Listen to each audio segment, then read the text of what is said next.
Peace, family. It's Mr. Real Estate, Jay Morrison, and I've climbed my way out of poverty and prison to become a multi-millionaire real estate developer. But none of that matters now. It's all about my people. The black community needs unity, justice, and repair. So I moved my company from New York City all the way down to ATL so we can change the culture. It's the solution. Black bottles.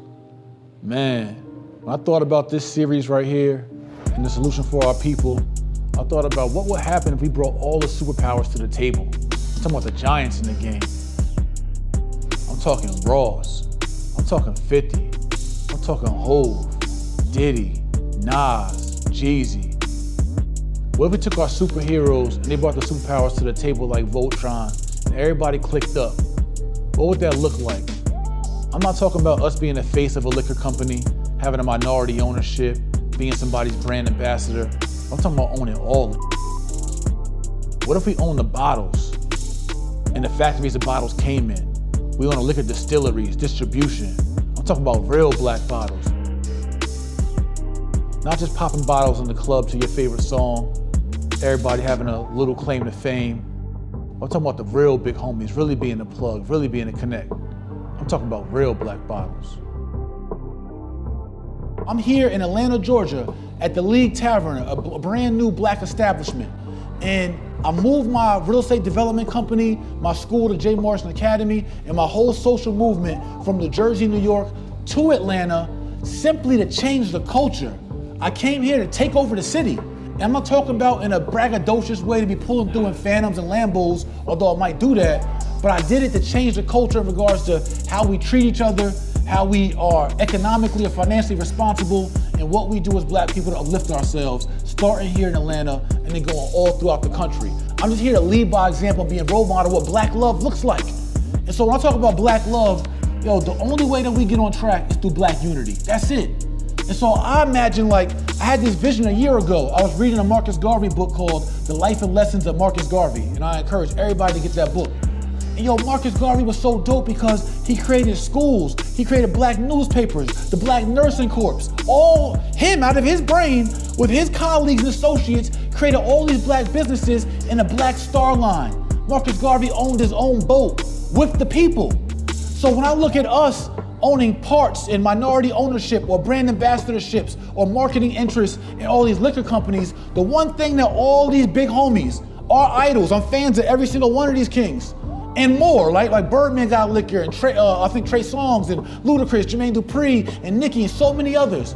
I'm fans of everybody getting their bread. I applaud y'all for not just no more rapping and singing about these liquors and everybody making money off us, right? So I applaud the level up, but the one thing that everybody got in common out of all this is that nobody's to my knowledge, and to all reports, nobody's a majority owner in none of this. We don't own none of this to ourselves. All we doing is piggybacking somebody else's system. It's just like the Oscars. Everybody complained about black writers or black actors in the Oscars. Why you care so much? Create our own system. Like, that's the problem. We're not leveling up enough. We always dependent on master. We always dependent on some kind of collaboration, leveraging their business ingenuity instead of relying on our own human capital, our own talent, our own ingenuity.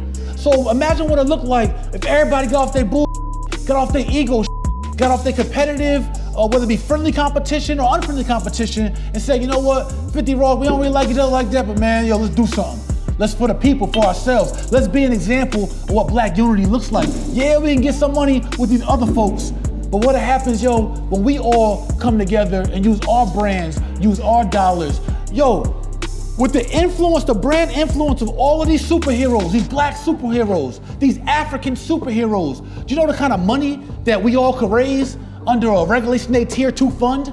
We could raise a Regulation 1 Tier 2 fund, or excuse me, Regulation A Tier 1 fund. You know the kind of money we could raise to do our own shit, to own our own distilleries, package our own bottles, off your own marketing? Like, yo, what's the real level up? The real black unity, like, yo, own all the shit. Don't own part, own all. So this is just a food for thought message, a motivational, inspiration message for the people. Because, like, my whole goal, again, is to promote black unity, black justice, and black repair. We're owed repair by others, for sure. But before we can ask anybody else to repair us, although not ask, demand, because we owe what we owe. But we gotta repair ourselves. And only we repair ourselves, it starts with black love. Black love makes it easier for black unity. Yo, before you, any of these brands, or any brands attached to you, any corporations attached to you, before you Blood or Crip, before you you Alpha or Q Dog or Christian or Muslim or anything that divides us. I'm talking about your sexual orientation, light skin, dark skin, rich, poor, broke, whatever, west side, east side. Before you any of that, you black first, you African first. And when we get that message through our head and start putting black unity and black love and black pride before everything, then we can do anything we want to do as a people. So don't forget, we Africans, not Africans. So this is Jay Morrison, Young Malcolm, leaving this message to the people. All I'm doing is I just want to plant a seed for black unity. Yo, this is what it could look like. Hov did a great thing with Tidal, trying to bring others in of all nationalities, but our people in to own percentages of a company. But yo, we gotta do more and more of that. Like, this is what it could look like, I'm telling you. Like, yo, we gotta put it first. Let's make Marcus proud, make Martin proud, make Malcolm proud. And I don't care about the corny comments or the trolls on these blogs who got something to say about me giving this message. Like, this is a small sacrifice for black unity and black love. Like, this is what I stand for. This is my passion, my purpose, like why God put me on here on earth, is to try to repair, unify, and heal our people.